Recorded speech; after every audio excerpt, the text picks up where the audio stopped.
ਸੰਤਾਂ ਫਕੀਰਾਂ ਦੇ ਜ਼ਰੂਰ ਜਾ ਕੇ ਆਵਾਂਗੇ।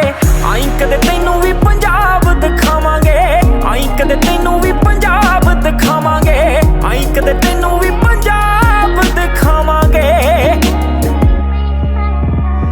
ਸੜਕਾਂ ਤੇ ਲੱਗੀਆਂ ਪਲਾਵਾਂਗੇ ਛਬੀਲਾਂ ਵੀ, ਧਰਨੇ 'ਚ ਬੈਠ ਕੇ ਤੂੰ ਸੁਣ ਲਈ ਅਪੀਲਾਂ ਵੀ। ਟਰਾਲੀਆਂ 'ਚ ਸਾਰੇ ਹੀ ਅਰੇਂਜਮੈਂਟ ਦੇਖ ਲਈ, ਮੇਲਿਆਂ 'ਚ ਰੱਬ ਦੀ ਮੈਨੇਜਮੈਂਟ ਦੇਖ ਲਈ। ਮਿੰਨੀ ਬੱਸ ਭੂੰਡ ਨਾਲੇ ਰਿਕਸ਼ੇ ਦਿਖਾਵਾਂਗੇ, ਸ਼ਾਮੀ ਮੈਚ ਇੱਕ ਵਾਲੀਬਾਲ ਦਾ ਵੀ ਲਾਵਾਂਗੇ। ਬਹੁਤ ਭੋਲੇ ਲੋਕ ਨੇ ਸੁਭਾਅ ਥੋੜੇ ਕਰਮ ਦੇ, 24 ਘੰਟੇ ਲੰਗਰ ਹੈ ਬਿਨਾਂ ਜਾਤ ਧਰਮ ਦੇ। ਉੱਥੇ ਰੋਟੀ ਪੁੱਛੀ ਜਾਊ ਜਿੱਥੇ ਰੁਕ ਜਾਵਾਂਗੇ, ਆਈ ਕਦੇ ਤੈਨੂੰ ਵੀ ਪੰਜਾਬ ਦਿਖਾਵਾਂਗੇ, ਆਈ ਕਦੇ ਤੈਨੂੰ